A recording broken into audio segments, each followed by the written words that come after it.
Sikat nga tourist spot sa Siquijor gisiradan una tungod sa baha. Gisiradan una sa publiko ang Cambugahay Falls sa lungsod sa Lazi, dihang nasinati ang baha kagahapon sa buntag.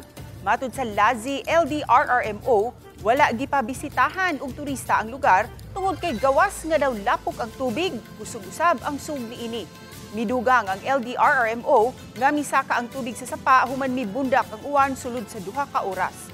Tungod sa kataas, hapit muawas ang tubig sa Gabayan River. Apil sa gibahaan ang opisina sa LDRRMO Lazi. Nakasinati usab og landslide ang Poong Luyang National Highway.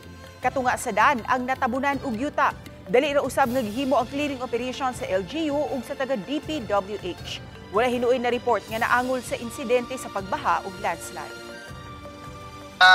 Clearing operation man mi dito, pasabol naman po siya kay usara man ka lane ang natabunan.